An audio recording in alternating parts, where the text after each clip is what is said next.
బంగారం వెండిని గమనించారా? యుద్ధం స్టార్ట్ అయినప్పుడు ఎలా ఉండేది? క్రూడ్ ఆయిల్ పెరిగితే మార్కెట్ పడితే బంగారం వెండి కూడా పడేవి. కానీ ఫర్ ద ఫస్ట్ టైం యుద్ధం స్టార్ట్ అయిన తర్వాత ఇదే మొదటిసారి బంగారం వెండి మార్కెట్లు పడుతున్నా క్రూడ్ ఆయిల్ పెరుగుతూ ఉన్నాయి. దీని రిలేటెడ్ గా ఉంటున్న డేటాని మనం మాట్లాడుకునే ప్రయత్నం చేద్దాం. Because it's the first sign recent times లో ఉంటున్న ఎంటైర్ యాక్టివిటీకి ఇప్పుడు ఆపోజిట్ గా బంగారం వెండి మూవ్ అవుతున్నాయి. దీని గురించి మాట్లాడుకునే ముందు జస్ట్ ఒక స్ట్రైట్ ఆఫ్ హార్మోజ్ ఒక పాసేజ్ క్లోజ్ చేయడం కారణంగా ప్రపంచం అంతా షాక్ కి ఎనర్జీ షాక్ కి గురైందా? కానీ ఇప్పుడు కొత్తగా యెమెన్ కి సంబంధించిన హౌతీ వాళ్ళు మేం కూడా యుద్ధంలో ఉన్నాం, మీరు కానీ ఇరాన్ మీద యుద్ధం ఆపకపోతే, ఇది ఇజ్రాయెల్ యుఎస్ వాళ్ళకి చెప్తున్నారు, మీరు కానీ ఇరాన్ మీద యుద్ధాన్ని ఆపకపోతే మేం కూడా యుద్ధంలోకి వస్తాం, స్ట్రాంగ్ గా అటాక్ చేస్తామని ఇజ్రాయెల్ మీదకి 2 మిసైల్స్ పంపించడమే కాదు, ఈ బాబ్ అల్ మాందబ్ ఇదొక ఇంపార్టెంట్ పాసేజ్. ఇప్పుడు సౌదీ వాళ్ళు పైప్ లైన్ ద్వారా వాళ్ళ రిలేటెడ్ గా ఉన్న క్రూడ్ అంతా ఒక పక్కకు తీసుకొచ్చి ఈ పాసేజ్ ద్వారా బయటకు తీసుకొస్తున్నారు. ఈ పాసేజ్ కూడా క్లోజ్ చేస్తే ఇది యెమెన్ వాళ్ళ చేతుల్లో ఉంది. చూడొచ్చు కరెక్ట్ గా మీకు ఆ పాసేజ్ ఎండింగ్ దగ్గర యెమెన్ ఉంటుంది. ఇప్పుడు ఆ యెమెన్ లో ఉంటున్న హౌతీ వాళ్ళంటే నథింగ్ బట్ ఇది ఇరాన్ కి సంబంధించిన ప్రాక్సీ గ్రూపే. మరి వాళ్ళు యాక్టివేట్ అయ్యి ఇరాన్ మీద యుద్ధం ఆపకపోతే మేము ముందుకు వస్తాం, మేము దాన్ని అటాక్ చేసి ఆపుతామని ఎలా ఇండైరెక్ట్ గా సిగ్నల్స్ పంపిస్తూ ఉండడం. ఆ స్ట్రైట్ ఆఫ్ హార్మోజ్ ఆగి ఈ బాబ్ అల్ మాందబ్ స్ట్రైట్ కూడా ఆగి ప్రపంచం రిలేటెడ్ గా తీవ్రంగా ఈ ఎనర్జీ షాక్ గురవుతుందా అని మార్కెట్ లో భయాలు, ఇంకేం జరుగుతుంది కమింగ్ డేస్ లో ఒక భయాలే ఈక్విటీ మార్కెట్స్ రిలేటెడ్ గా స్ట్రాంగ్ ప్రెషర్ ని తీసుకొచ్చాయి. దీనికి తోడు ఆర్బీఐ వాళ్ళకి ఇంపార్టెంట్ డెసిషన్ తీసుకున్నారులేండి మన రూపీని స్ట్రెంథన్ చేయడానికి. దాంతో బ్యాంక్స్ రిలేటెడ్ గా బిగ్ ఇంపాక్ట్ పడింది. మీకు ఇది కూడా ఇంపార్టెంట్ గా తెలియాలి ఇవాళ, ఎందుకంటే బ్యాంక్ నిఫ్టీ మార్చ్ 2020 తర్వాత సింగిల్ మంత్ లో ఇంతలా ఎప్పుడు పడలేదు. 16% దగ్గరగా పడింది సుమారుగా. ఇంతలా వైరస్ టైమ్ లో పడింది అంతే, దాని తర్వాత ఎప్పుడు పడలేదు. ఆర్బీఐ వాళ్ళ న్యూ అప్డేట్ అంటే ఏ బ్యాంక్స్ కి ఎంత ఇంపాక్ట్ ఇది చూపిస్తుంది, వీటిని కూడా మనం డీటెయిల్డ్ గా మాట్లాడుకుంటూ మార్కెట్ క్లోజ్ అయ్యాక ట్రంప్ ఒక ఇంపార్టెంట్ పోస్ట్ వేస్తున్నారు. దానికి మార్కెట్స్ ఏమో పెరిగాయి. ఇన్ఫాక్ట్ మన గిఫ్ట్ నిఫ్టీ ఒక 90 పాయింట్ల పాజిటివ్ లో ఉంది. కానీ తెలిసిందే కదా, ట్రంప్ ఏదైనా స్టేట్మెంట్ చేస్తున్నారంటే దాన్ని నమ్మే పరిస్థితుల్లో ఈవెన్ మార్కెట్ కూడా లేదు. కానీ చాలా ఇంపార్టెంట్ పాజిటివ్ పోస్ట్ అయితే తను చేస్తున్నారు. ఏదో యుద్ధం ఆగిపోతుందని ఎలా, కానీ ఇరాన్ వాళ్ళు ఏం చెప్తున్నారు? ట్రంప్ చెప్పడం అయితే చెప్తున్నారు యుద్ధం ఆపేస్తున్నాను, కానీ సైలెంట్ గా మా మీద యుద్ధానికి రావాలనుకుంటున్నారు. ఇప్పటి వరకు వాటర్ మీద యుద్ధం జరిగింది, గాల్లో నుంచి యుద్ధం జరిగింది, కానీ ఇప్పుడు నేల మీదకే వేలాది ట్రూప్స్ ని పంపించి సోల్జర్స్ ని పంపించి ఇరాన్ మీద దాడి చేయాలని అమెరికా వాళ్ళు ప్రయత్నిస్తున్నారు. బట్ మేమేం భయపడట్లేదు, వస్తారా రండి, మా యుద్ధ సైనికులు కూడా వాళ్ళ కోసం రెడీగా ఉన్నారు, తేల్చుకుందాం అనే ఒక విధానంలో ఇరాన్ వాళ్ళు ఉన్నారు. లాస్ట్ సాటర్డే సండే సినిమాకు తక్కువేం కాదు, జరిగిన జియోపొలిటికల్ టెన్షన్స్ ఒక హీట్ చాలా డీప్ లెవెల్ లో ఉంది. దీని అంతటిని కనెక్ట్ చేస్తూ స్పెషల్లీ మార్కెట్ అయ్యాక ట్రంప్ వేసిన పోస్ట్ రిలేటెడ్ గా కూడా ఇంపార్టెంట్ గా అనాలిసిస్ ని చేస్తూ ఈ యుద్ధం ఇంకెంత కాలం కొనసాగే అవకాశం ఉంది. బికాస్ గ్రౌండ్ వార్ స్టార్ట్ అయిందంటే అది వీక్స్ లో ఎండ్ అయ్యేది కాదు. US secretary of state Marco Rubio మాత్రం ఇది వీక్స్ లో ఎండ్ అయిపోతుంది అంటున్నారు. 4-5 వారాలు ఎండ్ అవుతుందని స్టార్టింగ్ లో చెప్పారు. ఇప్పుడు మనం 5వ వారంలో ఉన్నాం, అది ఇంకా ఎండ్ అవ్వట్లేదు. గ్రౌండ్ మీద యుద్ధానికి వెళ్లారంటే అది నెలలు కొనసాగే అవకాశం ఉంది. కాబట్టి అసలు ఉంటున్న ఎంటైర్ సినారియోస్ ని కనెక్ట్ చేసుకుంటూ లాస్ట్ ఫ్యూ డేస్ నుంచి వచ్చిన ప్రతి ఈవెంట్ ని కనెక్ట్ చేసుకుంటూ మార్కెట్ క్లోజ్ అయ్యాక వచ్చిన డేటాని మాట్లాడుకుంటూ ఆర్బీఐ రిలేటెడ్ ఉన్న డేటా మీకు నేను చాలా సింపుల్ గా అర్థమయ్యే విధంగా చెప్తాను. సో దట్ అది ఏ బ్యాంక్స్ మీద ఎలాంటి ఇంపాక్ట్ ని చూపిస్తుంది, ఎంటైర్ మార్కెట్ మీద ఎలాంటి ఇంపాక్ట్ ఉంటుంది అనేది కూడా మీకు అర్థమవుతుంది. And gold and silver related గా ఉంటున్న ప్రైస్ యాక్షన్ గురించి కూడా మాట్లాడుకుంటూ మన మార్కెట్ అనే కాదు గ్లోబల్ రిలేటెడ్ గా ఉంటున్న ఇంపార్టెంట్ అప్డేట్స్ ని డిస్కస్ చేసుకుంటూ ఇవాళ మన మార్కెట్ అనాలిసిస్ ని ఎండ్ చేద్దాం. Hello friends, welcome to day trader Telugu. Good evening. ఈ ఎంటైర్ సినారియోలో నాకు కనిపిస్తున్న ప్రైమ్ కన్సర్న్ అంతా కూడా యెమెన్ హౌతీ వాళ్ళు. యెమెన్ అనే ప్రాంతంలో హౌతీ అనే ఒక గ్రూప్ ఉంటుంది, రెబల్ గ్రూప్. దీన్ని ఇరాన్ వాళ్ళు పెంచి పోషిస్తూ ఉంటారు. సో ఇరాన్ కొంత ప్రాక్సీలా చూడొచ్చు. ఇప్పటి వరకు ఇది యుద్ధంలో అంత స్ట్రాంగ్ గా ముందుకు రాలేదు. ఎందుకంటే నిజంగా అంత స్ట్రాంగ్ గా ముందుకు వచ్చిన ఇజ్రాయెల్ వాళ్ళు, యుఎస్ఏ వాళ్ళు వాళ్ళ మీద అటాక్ చేస్తారండి. ఈవెన్ సౌదీ వాళ్ళు కూడా వాళ్ళ మీద దాడి చేసి వాళ్ళ రిలేటెడ్ గా ఇంపాక్ట్ స్ట్రాంగ్ గా క్రియేట్ చేస్తారు. కాబట్టి అంత ఈజీగా వాళ్ళు ముందుకు రాలేదు. కానీ ఇరాన్ మీదకి చాలా పెద్ద ఎత్తున అమెరికా వస్తూ ఉండడం, ఒక్క స్ట్రైట్ ఆఫ్ హార్మోస్ తోనే మీరు ఇంత ఇంపాక్ట్ అవుతున్నారే, కానీ మేము వచ్చి యుద్ధంలో కానీ పాల్గొంటే అంటే జస్ట్ ఇజ్రాయెల్ మీద దాడి చేయడం మాత్రమే కాదు, ఇక్కడ ఉన్న ఈ బాబ్ అల్ మాందబ్ అనే స్ట్రైట్ ని క్లోజ్ చేయగలిగితే ఇప్పుడు ఆల్రెడీ వరల్డ్ పైన పడుతున్న ఇంపాక్ట్ కి అడిషనల్ ఇంపాక్ట్ పడుతుంది. ఇక్కడ మీరు గమనించారంటే సౌదీ వాళ్ళు ఇప్పటి వరకు వాళ్ళ రిలేటెడ్ ఉన్న క్రూడ్ ని ఈ స్ట్రైట్ ఆఫ్ హార్మోస్ ద్వారా బయటకు తీసుకొచ్చేవాళ్ళు. కానీ ఇప్పుడు ఏం చేస్తున్నారు, పైప్ లైన్స్ ద్వారా ఇటు తీసుకొచ్చి రెడ్ సీ ద్వారా ఈ బాబ్ అల్ మాందబ్ ద్వారా తీసుకొస్తున్నారు. ఇది ఆఫ్రికాకి అండ్ మిడిల్ ఈస్టర్న్ కంట్రీస్ కి, సౌదీకి, యెమెన్ కి, వీటన్నిటికి కూడా ఈ స్ట్రైట్ కూడా ప్యాసేజ్ ఉంటుంది, యాక్సెస్ ఉంటుంది. కాబట్టి దీని ద్వారా కూడా ప్రెసెంట్ చాలా క్రూడ్ ఆయిల్ బయటకు వస్తూ ఉంది. ఇఫ్ ఇన్ కేస్ ఇప్పుడు స్ట్రైట్ ఆఫ్ హార్మోస్ ని ఇరాన్ వాళ్ళు కంట్రోల్ చేస్తున్నట్టు యెమెన్ కి సంబంధించిన హౌతీ వాళ్ళు కానీ ఈ బాబ్ అల్ మాందబ్ ఈ రెడ్ సీ కి సంబంధించిన దాన్ని కానీ కంట్రోల్ చేయగలిగితే దాని యొక్క ఇంపాక్ట్ కూడా నెగటివ్ గా ఉంటుంది. కాబట్టి హౌతీ వాళ్ళు ఎంటర్ అవుతున్నారు. వార్ లో వాళ్ళ ఎంట్రీ స్ట్రాంగ్ గా ఉంటుందా అనే మార్కెట్ భయాలతోనే మనకి ఓవరాల్ ఈక్విటీ మార్కెట్స్ రిలేటెడ్ గా సెల్లింగ్ ప్రెషర్ అయితే కనిపించింది. కానీ ఇక్కడ గుర్తుంచుకోవాల్సిన ఒక విషయం ఏంటంటే వాళ్ళ ఎంట్రీ నిజంగానే ఇలానే ఉంటే మనం భయపడాల్సిన విషయమే. ఎందుకంటే స్ట్రైట్ ఆఫ్ హార్మోస్ ద్వారా 20 to 21 మిలియన్ బ్యారెల్స్ దగ్గరగా పర్ డే దాని నుంచి క్రాస్ అవుతుంటాయి. 20% ఆఫ్ ద వరల్డ్ కావాల్సిన క్రూడ్ ఆయిల్ అది or global oil consumption and 30% of the entire sea related గా ఉంటున్న ట్రేడ్, ఆయిల్ ట్రేడ్ దాని ద్వారానే జరుగుతుంది. మరి ఈ బాబ్ ఎల్ మాందబ్ ఈ యెమెన్ కి సంబంధించిన హౌతీ వాళ్ళు కంట్రోల్ చేస్తారేమని మార్కెట్ భయపడుతున్న దాంట్లో 6 to 7 బ్యారెల్స్ పర్ డే దగ్గరగా వెళ్తుంది. సుమారుగా 8 to 10% of the global crude oil దాని నుంచే పాస్ అవుతుంది. అక్కడ 20%, దాంట్లో ఇక్కడ ఆల్మోస్ట్ ఒక 40 to 50% ఆఫ్ ద సప్లై దీని నుంచే వెళ్తుంది. కానీ ఇది ఎవరు కూడా ఎక్కువగా వాడరు, ఎందుకంటే ఆ స్ట్రైట్ ఆఫ్ హార్మోస్ కాకుండా దీని ద్వారా తీసుకురావాలంటే ఇంకొక 10 to 15 డేస్ ఎక్కువ టైం పడుతుంది. కానీ ఇప్పుడు క్లిష్ట పరిస్థితుల్లో ఇంకొక వే లేక స్ట్రైట్ ఆఫ్ హార్మోస్ నుంచి వెళ్ళలేక దీని ద్వారా పాస్ అవుతున్నాయి. ఇంకో 10-15 రోజులు ఎక్కువ పట్టినా పర్లేదులే అని. కానీ ఇప్పుడు దీన్ని కూడా క్లోజ్ చేస్తారంటే, దీన్ని కూడా ఆపుతారంటే మాత్రం చాలా తీవ్ర పరిణామాలే ఎనర్జీ మార్కెట్ ఎదుర్కోవాల్సి ఉంటుంది. కానీ ఇది నిజంగా జరుగుతుందా అంటే, యెమెన్ హౌతీ వాళ్ళు అంత పవర్ఫుల్ పీపుల్ ఏం కాదు. ఇరాన్ వాళ్ళ సహాయం లేకుండా అది జరగదు. యుఎస్ వాళ్ళు వాళ్ళ ట్రూప్స్ ని ఇప్పుడు ఇరాన్ కి పంపిస్తే, ఇరాన్ మీద గ్రౌండ్ లెవెల్లో ఆపరేషన్స్ జరిగితే ఇరాన్ వాళ్ళు దాన్ని ఎదుర్కోవడానికే బిజీగా ఉంటారు. ఇప్పుడు హౌతీ వాళ్ళకి సపోర్ట్ చేయడానికి అన్లెస్ రష్యానో చైనానో వాళ్ళ ఫుల్ స్కేల్ లో వాళ్ళు సపోర్ట్ ఇస్తే తప్పించి యెమెన్ కి ఆ స్ట్రెంత్ అయితే రాదు. So only with the Iran support ఆ లెవెల్లో ఆ స్కేల్ లో యెమెన్ వాళ్ళు, ఆ హౌతీ వాళ్ళు, ఈ యెమెన్ కి సంబంధించిన హౌతీ వాళ్ళు అంత లెవెల్లో వెళ్లే ఆస్కారం లేదు. ఆ లెవెల్లో వెళ్తుంటే యెమెన్ వాళ్ళే ఈ హౌతీ రిలేటెడ్ గా కూడా అటాక్ చేసే అవకాశం ఉంటుంది. కాబట్టి ఆ హౌతీ గ్రూప్, ఇరాన్ కి సంబంధించిన ప్రాక్సీ గ్రూప్ ఈ బాబ్ ఎల్ మాందబ్ ని క్లోజ్ చేసే పర్సెంటేజ్ ఆఫ్ ప్రాబబిలిటీ ఎంత ఉందంటే, అన్లెస్ రష్యా చైనా ఇన్వాల్వ్మెంట్ లేకపోతుంటే మాత్రం ఆ లెవెల్ ఆఫ్ థ్రెట్ వాళ్ళు ఇవ్వలేరు. కానీ ఏదో 2-3 షిప్స్ రిలేటెడ్ గా అటాక్ చేసి మేము కంట్రోల్ చేస్తున్నామని చెప్పగలరేమో, కానీ ఇరాన్ వాళ్ళు ఆపేస్తున్నట్టు మరి ఆ లెవెల్ ఆఫ్ ఆ స్కేల్ ఆఫ్ క్లోజ్యూర్, ఎంటైర్ స్ట్రైట్ ని క్లోజ్యూర్ చేయడం అంత పవర్ అయితే యెమెన్ హౌతీ వాళ్ళ చేతుల్లో లేదు. అలా ఉంటే మల్టిపుల్ టైమ్స్ చేసి చాలా ఇష్యూస్ ని క్రియేట్ చేసేవాళ్ళు. సో కాబట్టి ఈ ఒక ప్రాబబిలిటీ, మార్కెట్ భయపడుతున్న ప్రాబబిలిటీ అంత ఈజీగా జరిగేది కాదు అన్లెస్ ఇతర నేషన్స్ ఇన్వాల్వ్ అయితే తప్పించి. సో ఇదొకటి క్లారిఫై చేద్దాం అనుకుంటున్నాను. అండ్ ఇప్పుడు ట్రంప్ రిలేటెడ్ గా డేటాని మాట్లాడుకోవాలి. ఎంటైర్ జియో పొలిటికల్ టెన్షన్స్ ని సాటర్డే నుంచి ఇప్పుడు మార్కెట్ క్లోజ్ అయ్యాక ట్రంప్ వేసిన పోస్ట్ వరకు మనం కనెక్ట్ చేసాం అనుకోండి, ఫ్రైడే మన మార్కెట్స్ క్లోజ్ అయిన తర్వాత ఇరాన్ కి సంబంధించిన ఫారెన్ మినిస్టర్, యుఎస్ వాళ్ళేమో సైలెంట్ గా యుద్ధం ఆపుతున్నాం, ఆ ఏప్రిల్ 6వ తేదీ వరకు యుద్ధం ఉండదని చెప్తున్నారు. కానీ ఇజ్రాయెల్ వాళ్ళు యుఎస్ తో కలిసి మా మీద దాడి చేస్తున్నారు, మాకు సంబంధించిన చాలా ఇన్ఫ్రాస్ట్రక్చర్ ని డామేజ్ చేశారు, steel factories, power plant, civilian nuclear sites వీటి మీద దాడి చేశారు. ఇది యుఎస్ వాళ్ళకి తెలిసే జరుగుతుంది, ట్రంప్ కి తెలిసే జరుగుతుంది, దీనికి భారీ మూల్యం చెల్లించుకుంటారనేలా ఒక వార్నింగ్ ఇచ్చారు. ఇది ఇరాన్ ఫారెన్ మినిస్టర్ చేసింది. ఇరాన్ పార్లమెంట్ స్పీకర్ ఏం చెప్తున్నారు, ట్రంప్ యూజువల్ గా ట్రూత్ ప్లాట్ఫామ్, తన ఓన్ ప్లాట్ఫామ్ ద్వారా షేర్ చేస్తుంటారు అన్నమాట పోస్టులు. దాంట్లో వచ్చే వాటిని చూసి నమ్మకండి, దాంట్లో నెగిటివ్ ఉండి పడితే కొనండి, నెక్స్ట్ పెరుగుతుంది, దాంట్లో పాజిటివ్ ఉండి పెరిగితే అమ్మేసేయండి, నెక్స్ట్ పడుతుంది అనేలా తను మార్కెట్ మ్యానిపులేషన్ చేస్తున్నారు వీళ్ళు అనేలా ట్రంప్ ని ఇండైరెక్ట్ గా కామెంట్ చేసే ప్రయత్నం చేశారు. బట్ వీటిని పక్కన పెడితే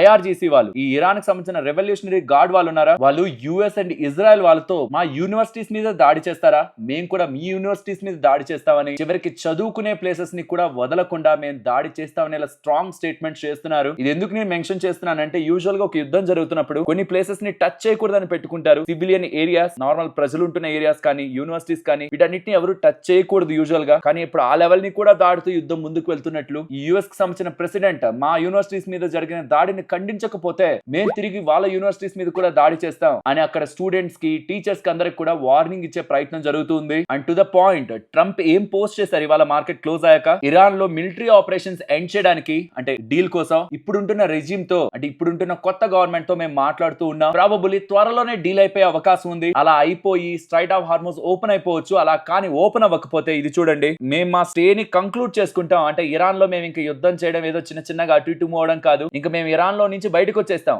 ఎలా వస్తాం? బై బ్లోయింగ్ అప్, పేల్చి పారేస్తాం వేటిని, వాళ్ళ ఎలక్ట్రిక్ జనరేటింగ్ ప్లాంట్స్ ని, వాళ్ళ పవర్ ప్లాంట్స్ ని, ఆయిల్ వెల్స్ ని, వాళ్ళ ఎనర్జీ ప్లాంట్స్ ని, కార్గ్ ఐలాండ్ ని, వాళ్ళకి సంబంధించిన మెజారిటీ ఆఫ్ బిజినెస్ దాంట్లో నుంచి ఉంటుంది. వాళ్ళకి సంబంధించిన ఫైనాన్షియల్ పవర్ హౌస్ అది, దాన్ని పేల్చి పారేస్తూ, వాళ్ళ ఆయిల్ ట్యాంక్స్ ని, ఆయిల్ వెల్స్ ని పేల్చి పారేస్తూ, పవర్ ప్లాంట్స్ ని పేల్చి పారేస్తూ లిటరలీ ఇరాన్ ని ధ్వంసం చేసి అక్కడి నుంచి వెళ్ళిపోతాం మీరు కానీ స్ట్రైట్ ఆఫ్ హార్మోస్ ఓపెన్ చేయకపోతే అనే ఒక తీవ్ర వార్నింగ్ మార్కెట్ క్లోజ్ అయ్యాక ఇస్తున్నారు. కావాలని ఇప్పటి వరకు మేము కొన్నిటిని టచ్ చేయలేదు, కానీ ఇకపై దాని వైపు కూడా మేము వెళ్తాం అనేలా ఒక సీరియస్ వార్నింగ్ ట్రంప్ నుంచి వస్తుంది. సో ఇది ఎక్కడికి వెళ్తుంది, ఏ లెవెల్ కి వెళ్తుంది, మరి ఇది పాజిటివ్ ఎందుకైంది, మార్కెట్స్ ఎందుకు పాజిటివ్ గా రియాక్ట్ అయ్యాయి? స్టార్టింగ్ ఉంది చూసారా, న్యూ రెజిమ్ తో మేము మాట్లాడుతున్నాం, వాళ్ళు మోర్ రీజనబుల్ గా ఉన్నారు, అంటే మేము చెప్తున్నాం ఒప్పుకుంటున్నారు. ఇన్ఫాక్ట్ ఒక టీవీకి ఇచ్చిన ఇంటర్వ్యూలో ట్రంప్ ఏమంటున్నారంటే 15 పాయింట్స్ ప్లాన్ ఉంది, అంటే న్యూక్లియర్ యాక్టివిటీస్ ని కంప్లీట్ గా ఆపేయాలని. దానికి ఆల్మోస్ట్ ఇరాన్ ఒప్పేసుకుంది అంటున్నారు. తినేమో యుద్ధం ఎండ్ అయిపోతుంది, ఆల్మోస్ట్ ఇరాన్ ఒప్పుకుంది, ఇరాన్ దగ్గర ఏమీ లేదు, ఇరాన్ అంతా నాశనం అయిపోయింది, ఇరాన్ మొత్తాన్ని వీక్ చేస్తాం అంటున్నారు. ఇరాన్ వాళ్ళేమో స్లోగా యుఎస్ కి సంబంధించిన మేజర్ అసెట్స్ ని, ఈ మిడిల్ ఈస్ట్ లో ఉంటున్న మేజర్ అసెట్స్ ని అటాక్ చేస్తున్నారు. కానీ నాకు ఇక్కడ అర్థం కాని కాని విషయం అంతా యుఎస్ వాళ్ళ అసెట్స్ అక్కడే ఉన్నాయి. ఆ యుద్ధ విమానాలు కానీ వాళ్ళ ట్రూప్స్ కానీ అక్కడే ఉన్నాయని వాళ్ళకి శాటిలైట్ సమాచారాన్ని అందిస్తున్నది ఎవరు? ఇక్కడ చైనా రష్యా హెల్ప్ లేకుండా ఇరాన్ కి అది పాసిబుల్ కాదు. కానీ భయం అంతా నిజంగా అవి ఉండి ఫుల్ స్కేల్ లో ఇరాన్ కి సపోర్ట్ చేయాలనుకుంటే యెమెన్ కి సంబంధించిన హౌతీ గ్రూప్ తో కూడా ట్రంప్ నిరకాటంలో పెట్టే అవకాశం ఉంది. ఇక్కడ ఆ రెండు స్ట్రైట్ ని క్లోజ్ చేస్తే స్ట్రైట్ ఆఫ్ హార్మోజ్ ని ఈ బాబ్ ఎల్ మాందెబ్ ఈ స్ట్రైట్ ని ఈ రెండు స్ట్రైట్స్ ని క్లోజ్ చేస్తే ట్రంప్ ని ఎలా ఇరకాటంలో పెట్టినట్టు అవుతుంది. నవంబర్ 3, 2026 న యుఎస్ లో మిడ్ టర్మ్ ఎలక్షన్స్ ఉన్నాయి.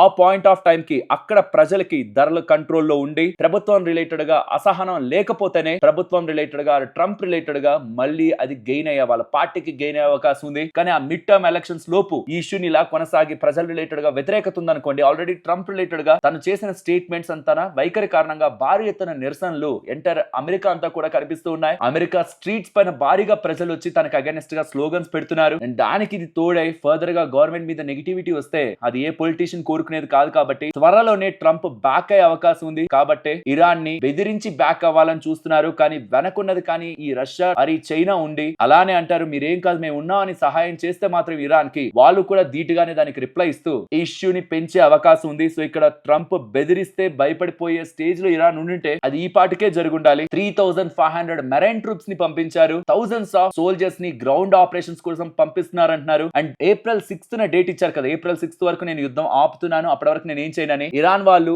అండ్ వాషింగ్టన్ పోస్ట్ అండ్ ఇతర సోర్సెస్ ద్వారా వస్తున్న ఇన్ఫర్మేషన్ ఏంటంటే ఇరాన్ వాళ్ళు కూడా చెప్తున్నారు. వాళ్ళు ఏమంటున్నారు, తను వార్ ను ఆపుతున్నట్టు ఆపుతూ మొత్తం ఇంపార్టెంట్ మిలిటరీని అంతా మా పక్క మూవ్ చేస్తున్నారు. 2 ఇంపార్టెంట్ వార్ షిప్ ఏప్రిల్ 6వ తేదీకి అక్కడ ఉంటాయంట. సో ఆ టైం ఇచ్చింది వాళ్ళ కోసం కాదు, వీళ్ళు ప్రిపేర్ అవడానికి యుద్ధం ఇంకొక లెవెల్లోకి వెళ్ళబోతుందనేలా మార్కెట్ లో కూడా వేరియస్ ఫైనాన్షియల్ ప్లాట్ఫామ్స్ లో రిపోర్ట్స్ పబ్లిష్ అవుతూ ఉండడం. ఇరాన్ వాళ్ళు ఎలాగో చెప్తే వినేలా లేరు, ఏదో రకంగా వాళ్ళ రిలేటెడ్ గా స్ట్రాంగ్ ఆపరేషన్ చేసి యుద్ధాన్ని ఎండ్ చేయాలని ట్రంప్ భావిస్తున్నాడని కూడా మార్కెట్ బిలీవ్ చేస్తేనే ఇవాళ మార్కెట్ కరెక్ట్ అయింది. సో ఆల్మోస్ట్ 20 Feb మనకి సాటర్డే ఆ పాయింట్ లో స్టార్ట్ అయింది యుద్ధం. యుఎస్ ఇజ్రాయెల్ వారు ఇరాన్ మీద దాడి చేయడం, తర్వాత ఇరాన్ వాళ్ళు అటాక్ చేయడం, మిడిల్ ఈస్ట్ రిలేటెడ్ గా tensions, straight of hormones close అవడం, అదంతా ప్రతిసారి యుద్ధం ఆగిపోతుంది 4-5 వారాల్లో ఆగిపోతుంది అన్నారు. 5 వారాలు ఇప్పుడు అయిపో వస్తుంది. 5వ వారంలో మనం అడుగు పెట్టాం. కానీ ఏదైనా డెవలప్మెంట్ ఉందా అంటే యుద్ధం స్టార్ట్ అయినప్పుడు ట్రంప్ ఎలా ఉన్నాడు ఇప్పుడు అలానే ఉన్నాడు. ఇరాన్ లొంగిపోతుందని, ఇరాన్ దగ్గర ఏం యుద్ధం చేయడానికి లేదని, ఇరాన్ ఆల్మోస్ట్ ఎండ్ స్టేజ్ లోకి వచ్చిందని, పేల్చి పారేస్తామని, సరిగా మాట్లాడండి మాతో ఇష్టం వచ్చినట్టు మాట్లాడద్దని ఎలా తను స్టేట్మెంట్స్ తను చేసుకుంటున్నారు.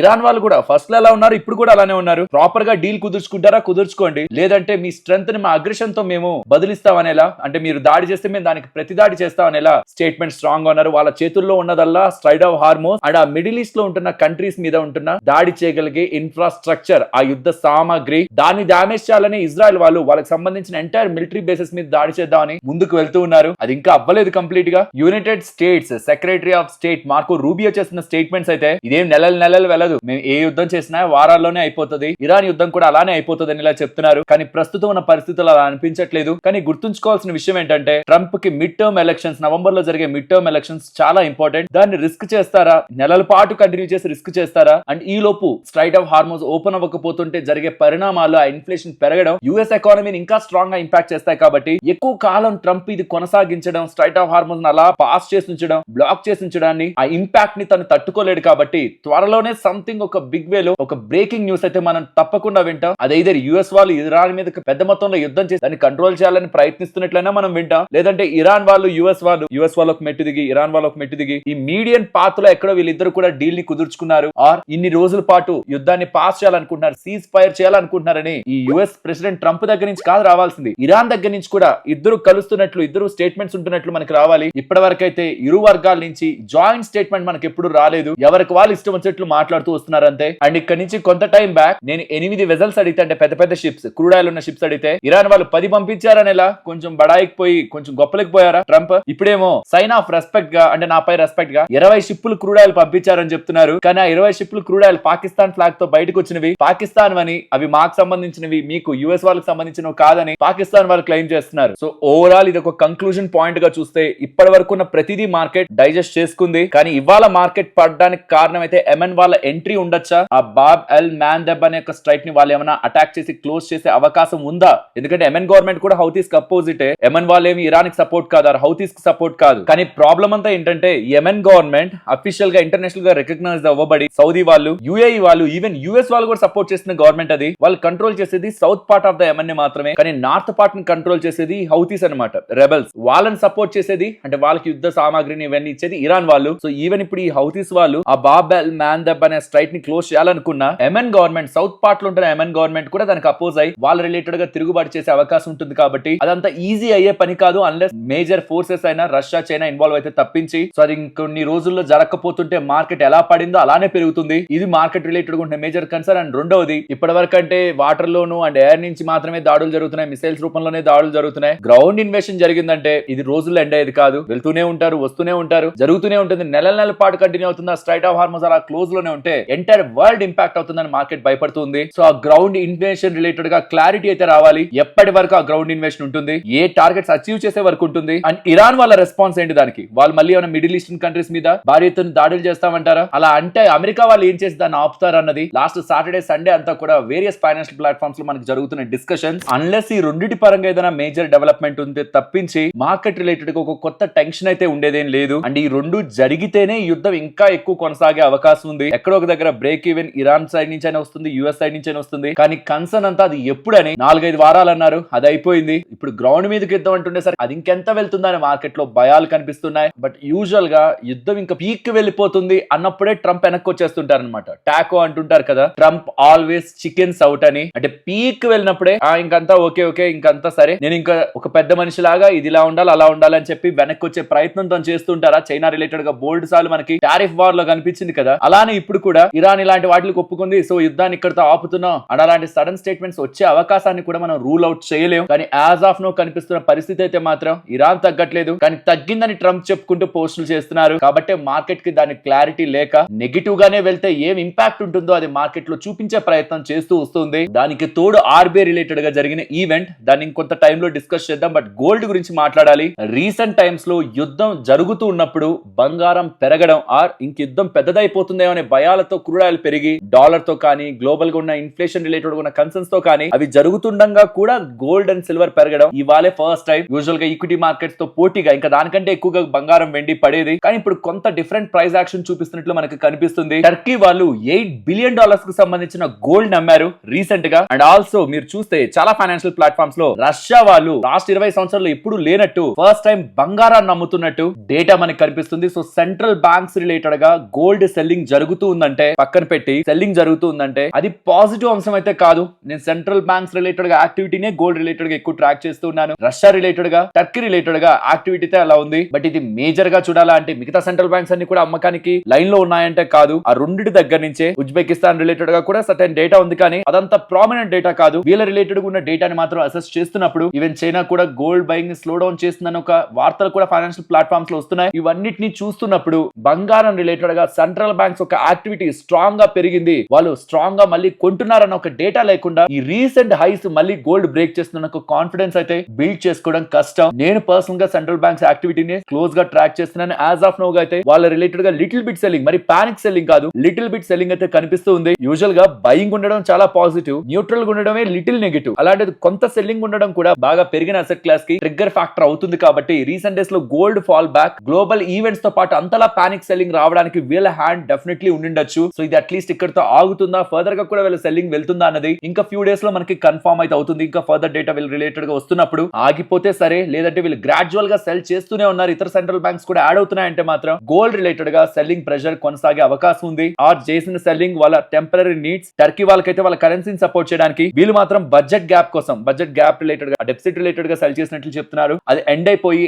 ఇకపై సెల్లింగ్ ఉండదు అంటే మాత్రం ఈ నెగిటివిటీని గోల్డ్ రిలేటెడ్ గా మనం పక్కన పెట్టొచ్చు. ఇది గోల్డ్ రిలేటెడ్ గా very important data. So close గా సెంట్రల్ బ్యాంక్ ఒక యాక్టివిటీని అయితే ట్రాక్ చేయాలి. అండ్ ఇక మన మార్కెట్స్ విషయానికి వస్తే ఒకసారి కోఇన్సిడెన్స్ చూడండి. 2 సంవత్సరాల క్రితం Nifty 500 even Nifty small cap ఎక్కడ ఉన్నాయో ఇంచుమించుగా ఇప్పుడు అక్కడికి వచ్చాయన్నమాట. లాస్ట్ 2 సంవత్సరాల నుంచి ఇప్పటికి ఇవి ఇంచుమించుగా ఆ లెవెల్స్ కే వచ్చాయి. మార్కెట్ లో పానిక్ మాత్రం సూపర్ లెవెల్ లో కనిపిస్తుంది. మోర్ దాన్ 50% స్టాక్స్ దగ్గరగా 40% అబోవ్ పడ్డాయి. ఓన్లీ 3% ఆఫ్ ద స్టాక్స్, అంటే ఇన్ని వేలాది స్టాక్స్ లో కేవలం 3% స్టాక్స్ మాత్రమే ఆల్ టైమ్ హైస్ కి నియర్ ఉన్నాయి. మిగిలినవన్నీ కూడా దారుణంగా పడ్డాయి. 50% అబోవ్ స్టాక్స్ దగ్గరగా 50% పైగా 40% మించి పడ్డాయి. అంటే మొత్తం 100 స్టాక్స్ ఉన్నాయి అనుకుంటే దాంట్లో 50 స్టాక్స్ దగ్గరగా 50% కి పైగా పడ్డాయి. And even fall related entire market fall related ఉన్న ఇంపార్టెంట్ డేటాను కూడా మీకు ఫుల్ స్క్రీన్ మీద పెడుతున్నాను. అండ్ ఇఫ్ ఇన్ కేస్ మీ పోర్ట్ఫోలియోనే భారీగా పడిందని మీరు అనుకుంటుంటే, ఫేమస్ ఇన్వెస్టర్స్ ఒక పోర్ట్ఫోలియో డిసెంబర్ 2025 నుంచి ఇప్పటికి ఎంత పర్సెంట్ ఫాల్ అయ్యాయనేది కూడా ఇక్కడ మీరు గమనించొచ్చు. డాలీ కన్నా గారి పోర్ట్ఫోలియో 584 crore నుంచి 188 crore కి, అలానే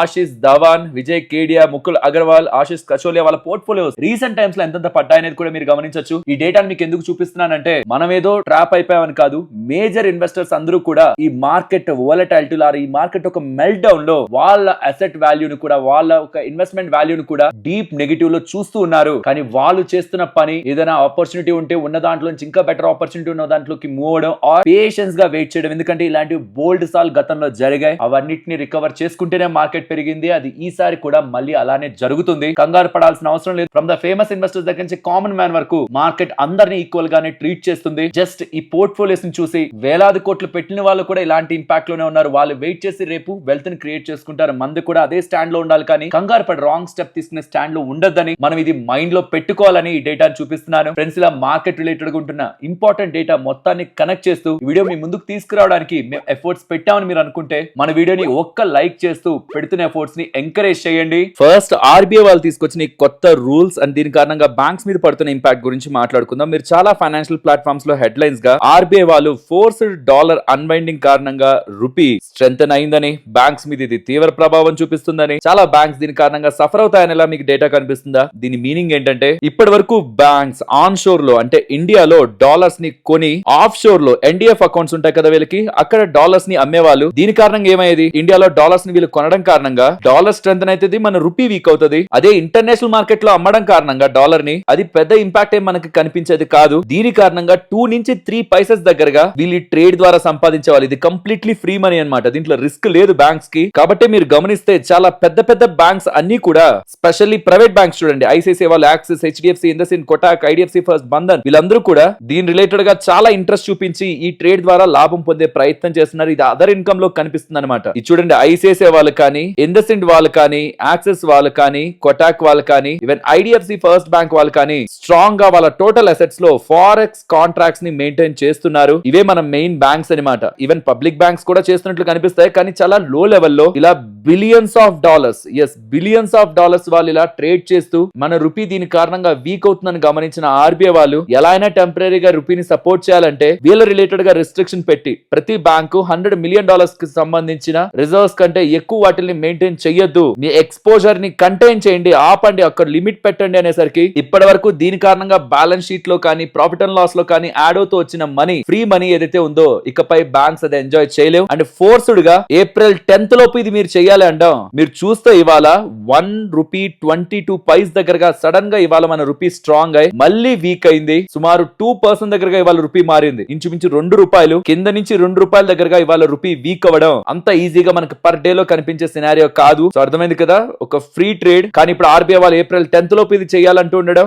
ఆన్ షోర్ లో ఇప్పుడు డాలర్ ని అమ్ముతారు, ఎన్డీఎఫ్ అకౌంట్ లో డాలర్ ని బై చేస్తారు. కాబట్టి ఆన్ షోర్ అని ఇండియాలో డాలర్ ని అమ్ముతూ ఉండడం ఇవాళ సడన్ గా మన రూపీ స్ట్రాంగ్ అన్నట్లు కనిపిస్తుంది. కానీ ఈ వార్ సినారియోతో డాలర్ రిలేటెడ్ గా స్ట్రాంగ్ డిమాండ్ ఉంటుండడం, ఎంత బ్యాంక్స్ సెల్ చేసినా సరే ఫర్దర్ గా స్ట్రాంగ్ గా ఇవాళ కరెన్సీ మార్కెట్ లో మన రూపీ వీక్ అయింది. అండ్ ఇక్కడ ఎక్కడెక్కడైతే మీకు పర్సెంటేజ్ ఎక్కువగా కనిపిస్తూ ఉందో ఆ బ్యాంక్స్ వీటికి ఎక్కువ ఎక్స్పోజర్ ఉంటున్నాయి అండ్ ఆ బ్యాంక్స్ ఎక్కువ డబ్బులు సంపాదిస్తున్నట్టు, సో ఆ బ్యాంక్స్ రిలేటెడ్ గా ఇంపాక్ట్ ఎక్కువ ఉంటున్నట్టు. హోప్ మీకు ఎంటైర్ సినారియో క్లియర్ గా అర్థమైందని. ఫ్రెండ్స్, నెక్స్ట్ అప్డేట్ మాట్లాడుకునే ముందు ఇక్కడ మీరు స్క్రీన్ మీద గమనించారంటే April 2026 నుంచి చాలా వరకు టర్మ్ ఇన్సూరెన్స్ కంపెనీస్ అన్ని కూడా వాళ్ళ రిలేటెడ్ గా ప్రీమియమ్స్ ని పెంచునున్నాయి. 5 నుంచి 12% దగ్గరగా ప్రీమియమ్స్ పెరగనున్నాయి. ఐసిఐసిఐ ప్రుడెన్షియల్ వాళ్ళైతే depending upon the policy 5 to 12% hike, axis max life వాళ్ళు 10 to 12% హైక్ స్మోకర్స్ రిలేటెడ్ గా పెంచుతారు అంటున్నారు. అండ్ హెచ్డిఎఫ్సి లైఫ్ వాళ్ళైతే 5 to 7 అండ్ బజాజ్ అలయన్స్ వాళ్ళు 10% దగ్గరగా హైక్ తీసుకోవాలని ఆలోచిస్తున్నట్టు. ఈ కొత్త ఫైనాన్షియల్ ఇయర్ నుంచి ఈ March 31st తర్వాత నుంచి April 1st నుంచి కూడా టర్మ్ ఇన్సూరెన్స్ ప్రీమియంలు పెరగబోతున్నాయని వస్తున్న ఈ అప్డేట్స్ జస్ట్ మీకు ముందు ఉంచుతున్నాను. మిమ్మల్ని ఖచ్చితంగా తీసుకోండి ఈ లోపే నేను చెప్పను, కానీ మీరు తీసుకోవాలనే ఆలోచన నుండి ఇప్పటి వరకు తీసుకోకపోతుంటే మాత్రం ఫస్ట్ వెళ్ళి మీకు ఎంత ప్రీమియం అవుతుందో చెక్ చేసుకోండి.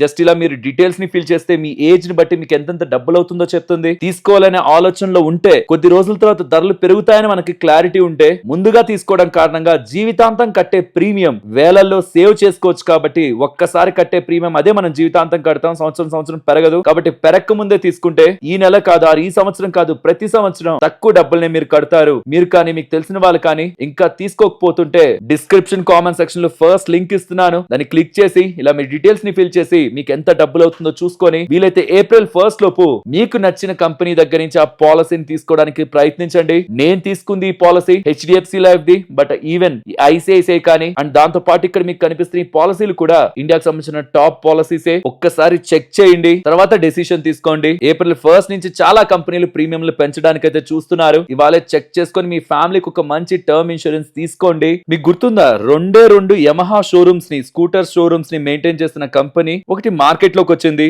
రీసోర్స్ఫుల్ ఆటోమొబైల్ అనే పేరుతో ఎస్ఎంఈ సెగ్మెంట్ లో లేండి. వాళ్ళు అడిగింది 12 కోట్లు, కానీ మార్కెట్ లో ఆ టైంలో ఫుల్ ఎస్ఎంఈ స్పేస్ లో బజ్ ఉందన్నమాట. 2400 కోట్లు ఇస్తామని చెప్పి ఇన్వెస్టర్స్ క్యూ కట్టారు. IPO end of the day more than 200 times subscribe అయింది. అండ్ లిస్టింగ్ కూడా 72% ప్రీమియం తో లిస్ట్ అయింది. మార్కెట్ క్యాపిటల్ 53 crores కి తీసుకెళ్లారు. ఏంటి, 2 షోరూమ్లు ఉంటున్న డీలర్ కి, 8 మంది ఎంప్లాయీస్ ఉంటున్న డీలర్ కి ఏదైతే మార్కెట్ ఆ టైంలో స్వీట్ గా రివార్డ్ చేసిందో, ఇప్పుడు 70% కి పైగా స్టాక్ పడి అలాంటి ఇంపాక్ట్ ని, వర్స్ట్ ట్రీట్మెంట్ ని ఇప్పుడు చూపిస్తూ ఉంది. చాలా స్టాక్స్ పడ్డాయి. దీంట్లో కొత్త ఉంది ఈ స్టాక్ పడ్డంలో అని అనుకుంటాం, కానీ పెరగాల్సి వచ్చినప్పుడు ఫండమెంటలీ స్ట్రాంగ్ గా ఉన్న కంపెనీస్ మళ్ళీ పెరుగుతాయి. పడ్డ ప్రతి కంపెనీ పెరగదు. కాబట్టి నెక్స్ట్ టైం ఎప్పుడైనా ఐపీఓస్ లో జస్ట్ బజ్ కారణంగా పెరుగుతున్నవి గుర్తుంచుకోవాల్సింది. ప్రాపర్ ఎగ్జిట్ ఆప్షన్ లేకుండా జస్ట్ అలా హోల్డ్ చేసుకుని వెళ్ళిపోతాను. ఫండమెంటల్స్ ఫ్యూచర్ లో ఇంప్రూవ్ అవుతాయంటే, ఫ్యూచర్ లో ఇంప్రూవ్ అయ్యేది ఫండమెంటల్స్ కాదు, మార్కెట్ ఒక రియలైజేషన్ దాంతో స్ట్రాంగ్ గా హిట్ చేస్తుంది. అప్పుడు అన్నెసరీగా హైయర్ ప్రైస్ లో కొన్న వాళ్ళు ట్రాప్ అవుతారు. కాబట్టి always stick to the business and it growth potential.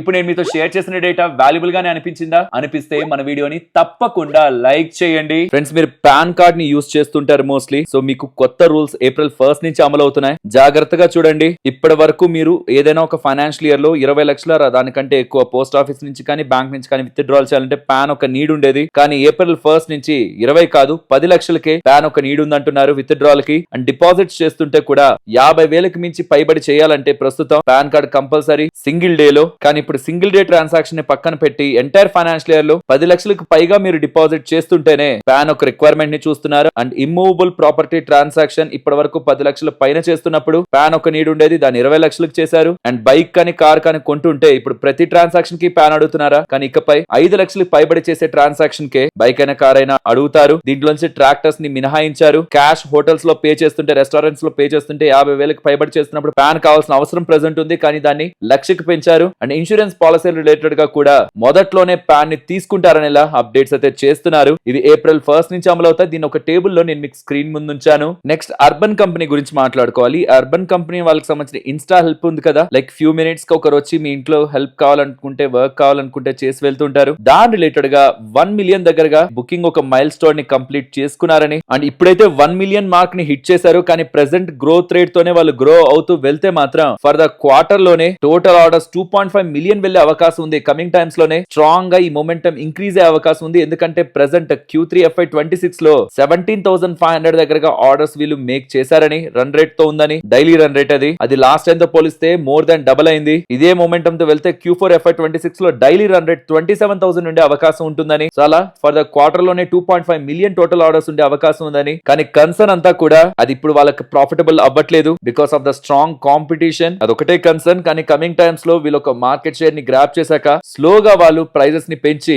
Losses నుంచి బయటకు వస్తారనే నమ్మకం మార్కెట్ కి కనిపిస్తూ ఇవాళ ఒక పాయింట్ లో 7% దగ్గరగా పెరిగి 3% దగ్గరగా పాజిటివ్ లో ఎండ్ అయింది. ఇప్పుడు ప్రెసెంట్ అయితే మార్కెట్ లాసెస్ కంటే కూడా మార్కెట్ షేర్ గెయిన్ రిలేటెడ్ గా ఫోకస్ చేస్తుంది. అందులో అర్బన్ కంపెనీ స్ట్రాంగ్ గా గెయిన్ అవుతున్నట్టు, మొమెంటం గెయిన్ అవుతున్నట్లయితే డేటా ద్వారా ఎక్స్చేంజెస్ కి చెప్తున్నారు. ఈ రీసెంట్ టైమ్స్ లో గ్యాస్ రిలేటెడ్ గా ఇంపాక్ట్ ఉండేసరికి ఫ్రోజన్ ఫుడ్స్ రిలేటెడ్ గా డిమాండ్ స్ట్రాంగ్ గా పెరుగుతున్నట్లు కనిపిస్తుంది. ఈవెన్ ఏడిఎఫ్ ఫుడ్స్ వాళ్ళు ఉన్నారా, స్టాక్ కూడా ఇవాళ 5% పెరిగింది. దీనికి కారణం ఏంటంటే ఏడిఎఫ్ ఫుడ్స్ వాళ్ళు వీళ్ళ గుజరాత్ లో ఉంటున్న మెగా ఫుడ్ పార్క్ ఫెసిలిటీలో commercial production 10,000 metric ton capacity related ఉన్న దానిపై కమర్షియల్ ప్రొడక్షన్ స్టార్ట్ చేశారని, ఇది ఆల్మోస్ట్ 790 crore దగ్గరగా పెట్టి ఫేజ్ 1 ఇన్వెస్ట్మెంట్ లో ఈ కెపాసిటీని వీళ్ళు పెంచుకున్నారు. దీంతో వీళ్ళ both domestic and export orders strong గా పెరుగుతాయని చెప్తూ స్టేట్మెంట్స్ అయితే చేశారు. బికాస్ వీళ్ళకి వస్తున్న సేల్స్ లో almost 98% of the sales international markets నుంచి వస్తున్నదే, మోర్ దాన్ 55 కంట్రీస్ నుంచి. అలా గుజరాత్ లో ఉంటున్న వీళ్ళ ఫెసిలిటీ పరంగా వీళ్ళు కెపాసిటీని ఎక్స్పాండ్ చేశారని చెప్తున్న ఈ అప్డేట్స్ తోనే స్టాక్ ఇవాళ స్ట్రాంగ్ గా పెరిగింది. KNR కన్స్ట్రక్షన్స్ ఉందా, ఇవాళ ఇంత మార్కెట్ ఫాల్ లో కూడా స్టాక్ పెరగడానికి కారణం వీళ్ళకి 1734 crore విలువ చేసే హైవే ప్రాజెక్ట్ NHAI దగ్గర నుంచి తెలంగాణ రిలేటెడ్ గా లభించిందని ఎక్స్చేంజెస్ కి అప్డేట్ చేస్తున్నారు. నెక్స్ట్ టాటా మోటార్స్ గురించి మాట్లాడుకోవాలి. వీళ్ళ JLR ప్లాంట్ 2 వారాల పాటు UK లో క్లోజ్ లో ఉంటుందని బికాస్ ఆఫ్ ఫైర్ ఇన్సిడెంట్. వీళ్ళ మేజర్ సప్లయర్ ప్లాంట్ రిలేటెడ్ గా జరిగిన ఫైర్ ఇన్సిడెంట్ కాంపోనెంట్ సప్లైస్, వీళ్ళకి కావాల్సిన కాంపోనెంట్ సప్లైస్ ని ఇంపాక్ట్ చేస్తూ ఉండడం 2 వారాల పాటు ఆ ప్లాంట్ క్లోజ్ లో ఉంటుందని చేస్తున్న అప్డేట్స్ స్టాక్ రిలేటెడ్ గా సెల్లింగ్ ప్రెషర్ ని క్రియేట్ చేస్తున్నాయి. టెక్స్మాకో రైల్ వాళ్ళు ఉన్నారా, వాళ్ళకి 22 crore 91 lakhs విలువ చేసే ఆర్డర్ నార్త్ సెంట్రల్ రైల్వే వాళ్ళ దగ్గర నుంచి లభించిందని, signal signalling and track reliability related గా ఈ ఆర్డర్ లభించినట్టు ఎక్స్చేంజెస్ కి అప్డేట్ చేస్తున్నారు. ఆల్సో BHEL వాళ్ళకి 1660 క్రోర్స్ విలువ చేసే order satellite communication networks electronic warfare systems related గా లభించినట్టు ఎక్స్చేంజెస్ కి చెప్తున్నారు. అండ్ ఎన్విరో ఇన్ఫ్రా వీళ్ళకి 405 crore 71 lakhs విలువ చేసే ఆర్డర్ BESS రిలేటెడ్ గా battery energy storage system related గా NTPC లిమిటెడ్ వాళ్ళ దగ్గర నుంచి లభించినట్టు అప్డేట్ చేశారు. సరే మరి నేను ఉండనా మరొక ఇంట్రెస్టింగ్ వీడియోతో మళ్ళీ మీ ముందుకు వస్తాను. అంతవరకు టేక్ కేర్. జై హింద్.